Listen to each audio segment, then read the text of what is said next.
Hello students, मैं teacher are के सिंह आपका ओमेगा प्रो क्लासेस में स्वागत है। तो हम लोग डिटर्मिनेंट खत्म कर चुके हैं, ठीक है। जो डाउट होगा वो कमेंट बॉक्स में लिखेंगे, उसका सॉल्यूशन किया जाएगा, ठीक है। तो आज हम लोग नया टॉपिक मैट्रिक्स शुरू कर रहे हैं। मैट्रिक्स क्या है? मैट्रिक्स मैट्रिक्स क्या है? सबसे पहले आप लोग कंफ्यूज मत कीजिएगा कि मैट्रिक्स और मैट्रिसेस। किसी बुक में मैट्रिसेस लिखा हुआ है तो मैट्रिक्स का प्लूरल है, मैट्रिक्स सिंगुलर है, ठीक है। तो अब आइए देखिए मैट्रिक्स क्या होता है। जैसे डिटर्मिनेंट में हमेशा स्क्वायर अरेंजमेंट होता है, लेकिन मैट्रिक्स में क्या होता है कि रेक्टेंगुलर अरेंजमेंट भी होता है और स्क्वायर अरेंजमेंट भी होता है, ठीक ना। इसका डिफिनेशन मैट्रिक्स का क्या होगा, पूछेगा व्हाट इज मैट्रिक्स। तो देखिए यहाँ पर मैट्रिक्स का डिफिनेशन क्या है। A rectangular arrangement, a rectangular arrangement और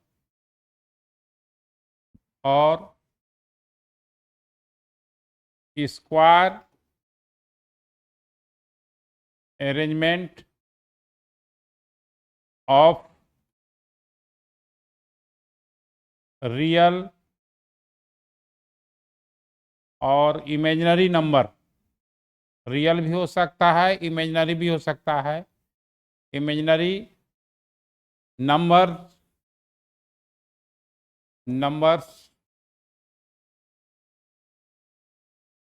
इन a horizontal row,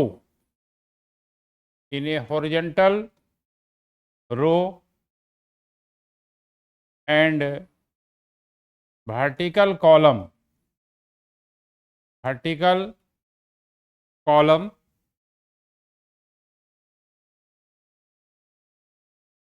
and enclosed between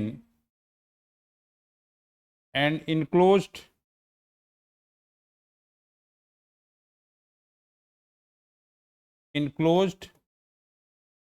between enclosed between two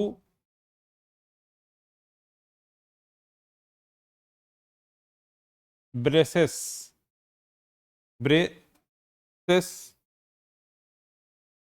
or arrays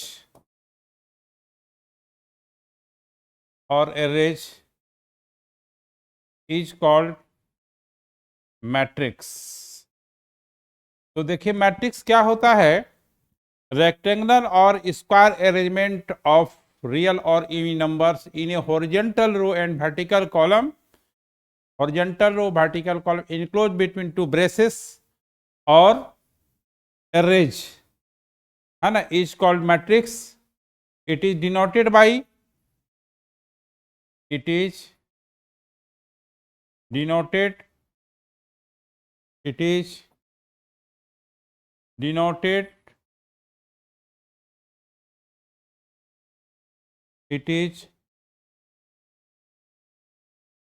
denoted by capital letters. वो कैपिटल लेटर डिनोट करते हैं, capital letter A B C D E etc, ठीक है। तो matrix को capital letter denote करते हैं। अब देखिए डिटर्मिनेंट और मैट्रिक्स में क्या डिफरेंसेस है। मैट्रिक्स का कोई मैट्रिक्स का कोई वैल्यू नहीं होता है, ठीक है। तो अब देखिए,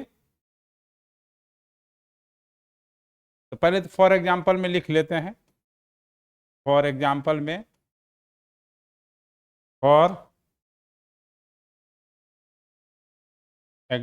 में एक कोई मैट्रिक्स है। देखिए इस तरह से इसको ब्रेसेस बोलते हैं। 2 3 4 5 0 -1। इसमें कितना रो है? 2 रो है, 3 कॉलम है। देखिए ये फर्स्ट रो हुआ, ये सेकंड रो हुआ, हॉरिजॉन्टली रो होता है, कॉलम C1 हुआ पहला कॉलम, C2 मतलब दूसरा कॉलम, C3 मतलब तीसरा कॉलम। यहां पर जितना रो रहता है पहले उसको लिखते हैं, ये इंटू लिखते हैं बट पढ़ते हैं बाई। ये 2/3 ऑर्डर का मैट्रिक्स है। ऑर्डर कैसे पता चलेगा? कि जितना रो रहेगा उतना ही, हाँ जितना रो रहेगा और कॉलम रहेगा उसको मल्टीप्लाइड करके लिखना है। तो देखिए यहाँ 2 रो है 2 कॉलम है, तो 2/3 ऑर्डर का मैट्रिक्स हुआ। ठीक है, तो अब देखिए यहाँ पर जैसे दूसरा मैट्रिक्स है, ऐसे भी मैट्रिक्स को डिनोट करते हैं, इसको एरेज बोलते हैं।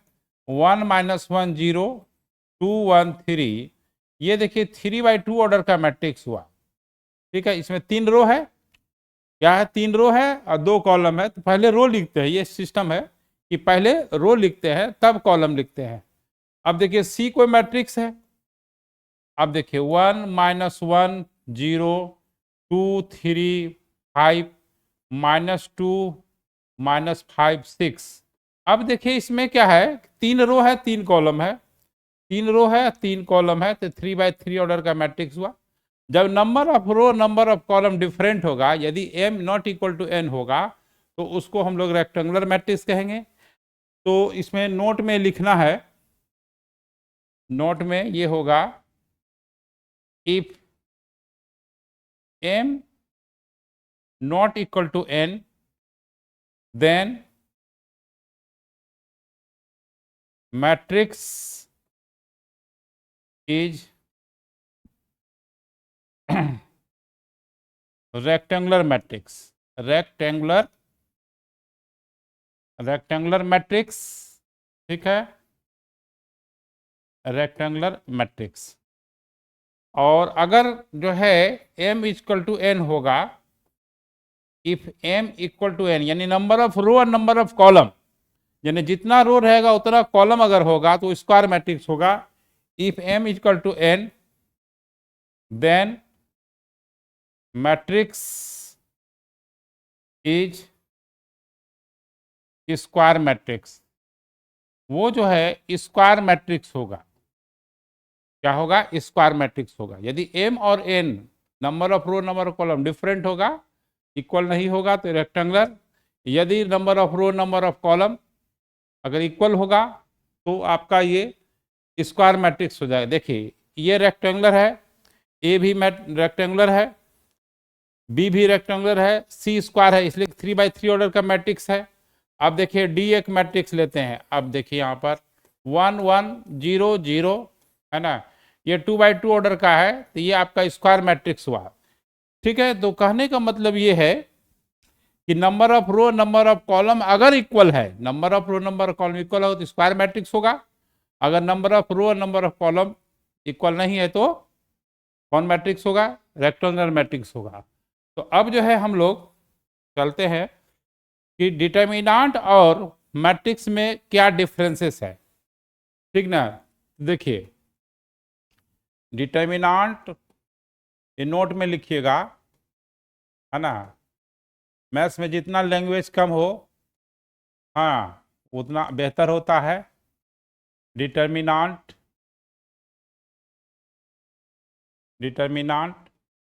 और मैट्रिक्स, ठीक है, में क्या डिफरेंसेस है। तो देखिए डिटर्मिनेंट में क्या होता है, का वैल्यू होता है। ए डिटर्मिनेंट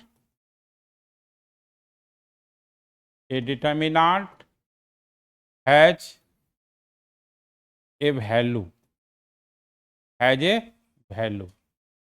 मैट्रिक्स, हाँ अब इसमें जो है, इसमें क्या है कि matrix has no value. Matrix का कभी नहीं कहेगा find the value of matrix, matrix has no value. तो पहला डिफरेंस क्या है, डिटर्मिनेंट का वैल्यू होता है, मैट्रिक्स का वैल्यू नहीं होता है। दूसरा है कि डिटर्मिनेंट में number of row number of column हमेशा सेम होगा। तो देखिए in a determinant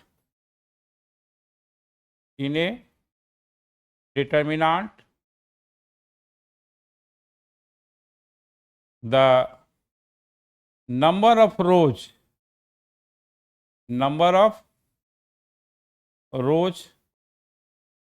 and columns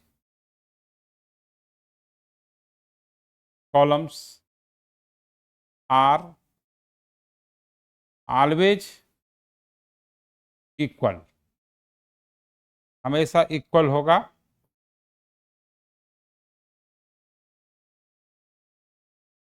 that is always square arrangement होगा, that is always square arrangement, square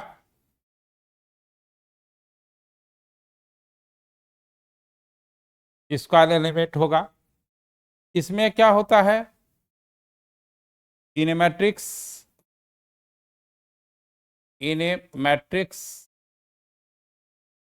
the number of rows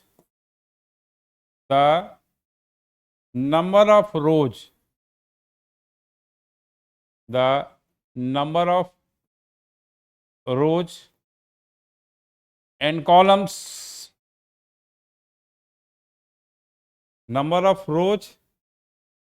columns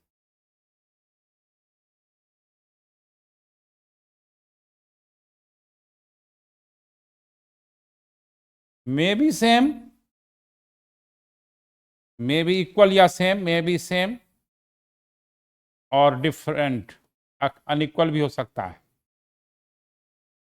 इसीलिए मैट्रिक्स में क्या होता है, रेक्टेंगुलर अरेंजमेंट और स्क्वायर अरेंजमेंट दोनों होता है, जबकि डिटर्मिनेंट में हमेशा स्क्वायर अरेंजमेंट होता है।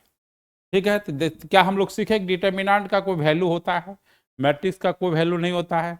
चलिए अब जो है डिटर्मिनेंट में number of rose number of columns हमेशा इक्वल होता है, मैट्रिक्स में नंबर ऑफ रोज और कॉलम्स में भी सेम, मे नॉट भी सेम हो सकता है। अब चलिए अब हम लोग आगे क्या पढ़ेंगे,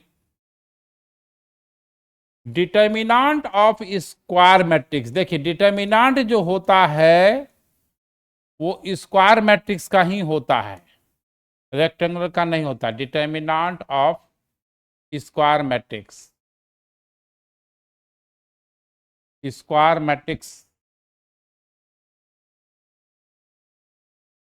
डिटर्मिनेंट ऑफ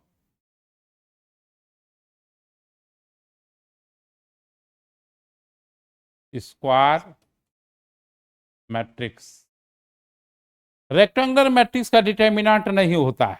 देखिए तो यहां पर क्या है, एक लाइन लिखना होगा, इसको कैसे डिनोट करते हैं, डिटर्मिनेंट ऑफ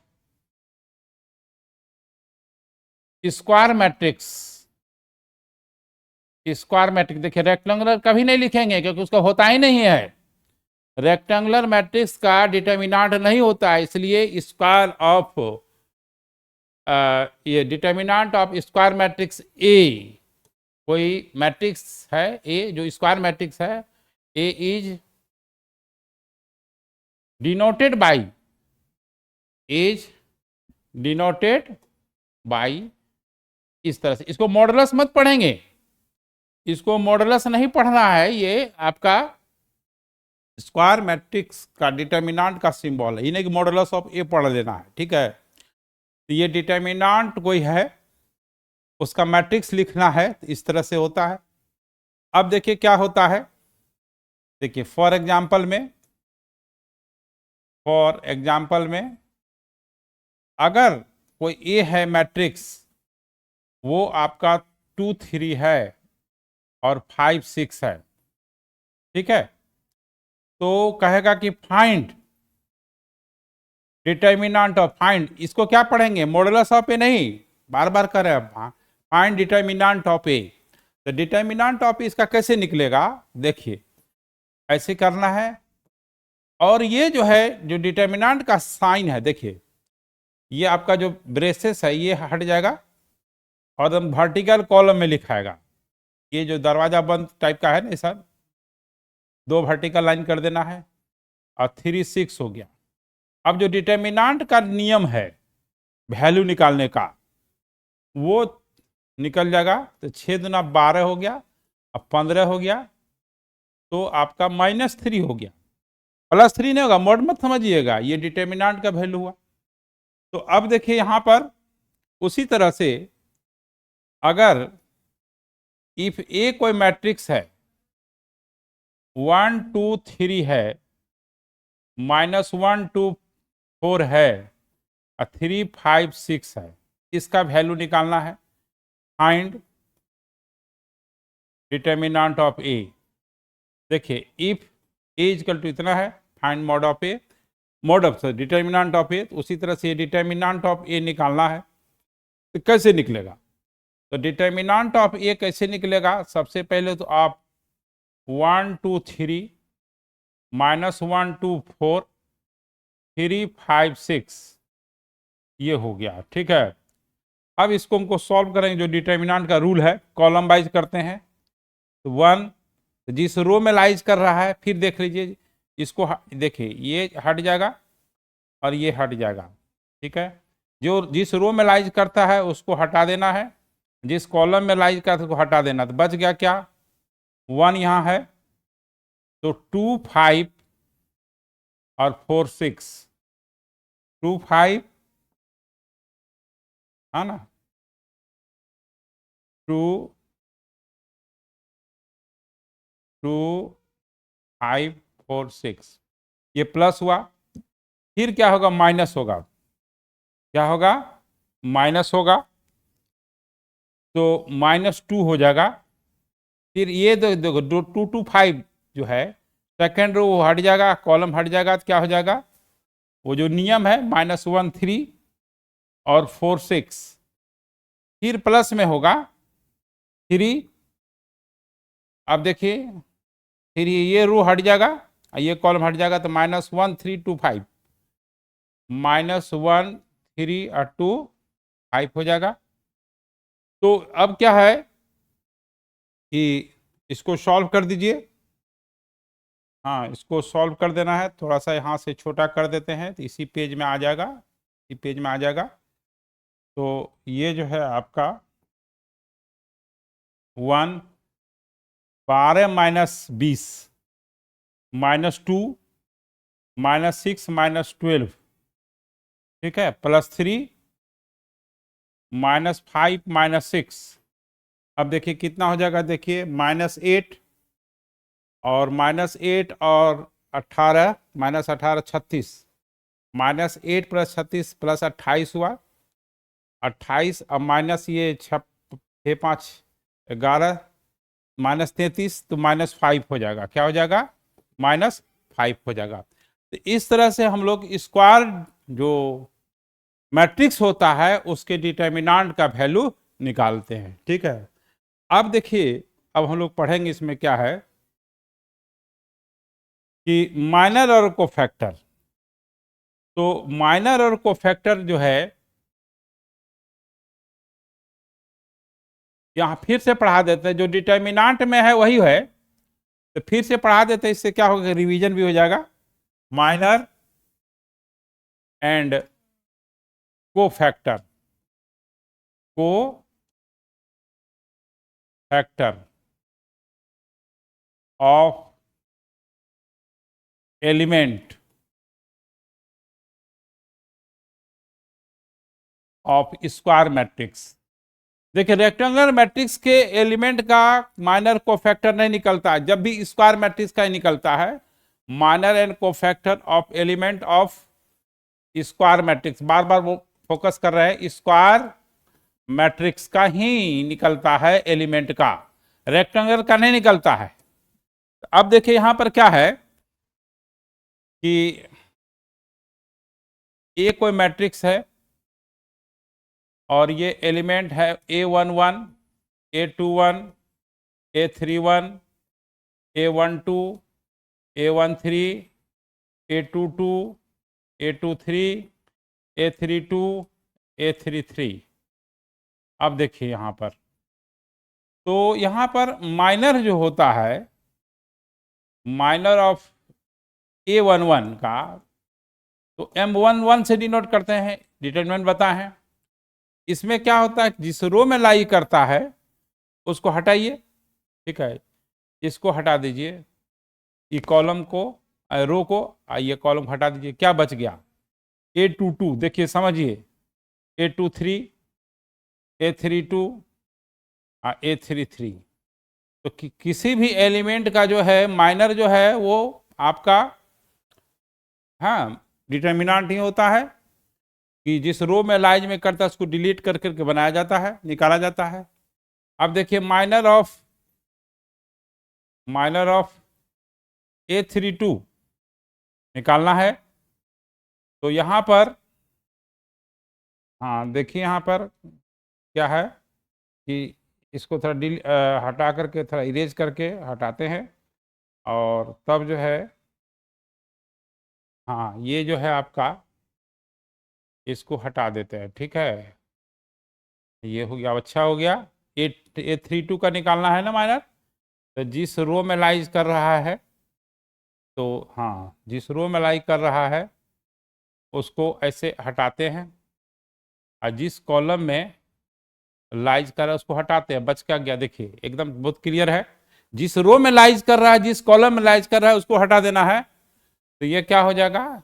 A11 हो जाएगा, A13 हो जाएगा, और A21 हो जाएगा, और A23 हो जाएगा, ये हो जाएगा, ठीक है। तो अब यहां पर क्या करना है, बहुत बड़ा ये हो गया था लाइन। अब इसको सॉल्व करते हैं, जैसे इस तरह से करते हैं, देखिए ऐसे, माइनस ऐसे, जैसे हम लोग एक्सपेंशन करते हैं सेकेंड ऑर्डर का, ऐसे कर देते हैं। अब इसी का हम कोफैक्टर निकालते हैं। क्या निकालते हैं? कोफैक्टर। कोफैक्टर ऑफ A11, तो कुछ नहीं करना, -1 का पावर, जो जिस रो में लाइज कर रहा है एलिमेंट, और जिस कॉलम में लाइज कर रहा है उसको 1 और 1, तो 1 + 1 हो गया। उसका जो माइनर होता है उसको लिख दीजिए, A22, A23, A32, A33। ये -1 का होल स्क्वायर प्लस हो गया, तो आपका एक्सपेंड करके दिखा देते हैं। क्रॉस मल्टीप्लिकेशन करना है, A33 इंटू है माइनस A23, A32 हो गया। और कोफैक्टर जो होगा, कोफैक्टर ऑफ A32 का क्या होगा? -1 का पावर 3 + 2 निगेटिव हो जाएगा, और जो माइनर होता है उसको लिख देना है, ठीक है। तो माइनर कोफैक्टर में यही डिफरेंस है, वहां भी बता दिए थे, यहाँ भी रिवाइज हो गया। तो अब हम लोग नया फिर क्या टॉपिक होगा, तो देखिए जो है ठीक से पढ़ना है, 1 बाय 1 पढ़ना है, कैसे कैसे क्या पढ़ाना है, किस स्टेप वाइज में चलना है, वो हमको पता है कि आपको कोई दिक्कत नहीं होगा। ऑर्डर में पढ़िएगा, सीक्वेंस में पढ़िएगा तो कोई दिक्कत नहीं है, जहां तहां पढ़िएगा, है ना, कभी वो पढ़ लिए कभी वो पढ़ लिए, है ना, वो सीक्वेंस पढ़ना है, तो कोई दिक्कत नहीं होगा। तो अब हम लोग डायगोनल ऑफ मैट्रिक्स पढ़ेंगे, diagonal of square matrix, diagonal of square matrix, diagonal of square matrix. देखिए डायगोनल ऑफ स्क्वायर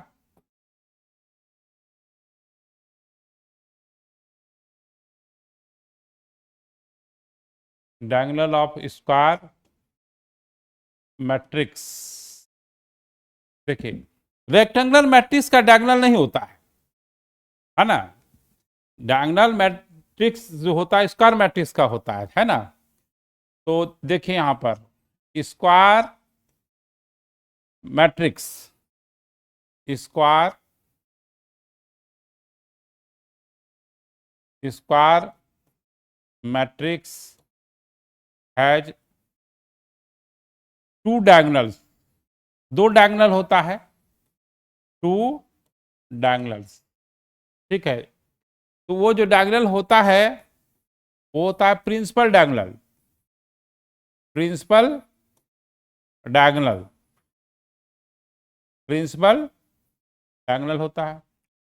और दूसरा जो होता है वो सेकेंडरी डायगोनल होता है। सेकेंडरी डायगोनल होता है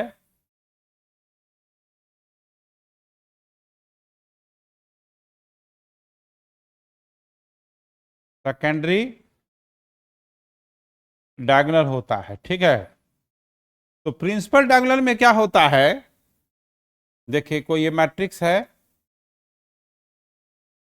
ठीक है, A11 सी लाइन आ गया ना, A11, फिर A21, A31, A12, A13, हाँ, A22, A23, A32, A33। देखिए प्रिंसिपल डायगोनल ये हुआ, यही प्रिंसिपल जिसमें रो और कॉलम का सफिक्स सेम होता है ना, ये आपका प्रिंसिपल डायगोनल हुआ। डिटरमिनेंट में बताए थे वही चीज है, प्रिंसिपल डायगोनल। इसको मेन डायगोनल भी कहते हैं, क्या कहते हैं, मेन डायगोनल भी कहते हैं, MD। इसको लीडिंग डायगोनल भी कहते हैं, लीडिंग डायगोनल भी कहते हैं। अब देखिए यहां पर जो है, फिर इधर बना देते हैं figure, A11, A12, A21, A21 होगा यहाँ पे, हाँ, तो A21, A31, A12, A13, A22, A23, A32, A33। देखिए ये जो होता है ये आपका सेकेंडरी डायगोनल हुआ। क्या हुआ, सेकेंडरी डायगोनल। SD शॉर्ट में लिख दिए हैं, पूरा तो नाम वहाँ लिखा हुआ है। तो जब भी आपका डायगोनल होगा वो आपका स्क्वायर मैट्रिक्स में होगा। एक प्रिंसिपल डायगोनल होगा, दूसरा सेकेंडरी डायगोनल होगा। प्रिंसिपल डायगोनल को मेन डायगोनल, लीडिंग डायगोनल कहते हैं। प्रिंसिपल डायगोनल्स का रो और कॉलम का सफिक्स सेम होता है, जबकि सेकेंडरी डायगोनल का सफिक्स सेम नहीं होता है, डिफरेंट होता है, ठीक है। तो फिर अब हम लोग जो है अलजेब्रा ऑफ मैट्रिक्स जो है, कैसे मैट्रिक्स को ऐड किया जाता है, सब्ट्रैक्ट किया जाता है, मल्टीप्लाइड किया जाता है, किसी नंबर से मल्टीप्लाई किया जाता है, टाइप्स ऑफ मैट्रिक्स, ये सब बहुत सारे चीज़ें हैं, वो जो हम लोग नेक्स्ट क्लास में करेंगे, ठीक है। Okay bye. चैनल को सब्सक्राइब कीजिएगा, ठीक है, शेयर कीजिएगा, ठीक। तो ओके बाय।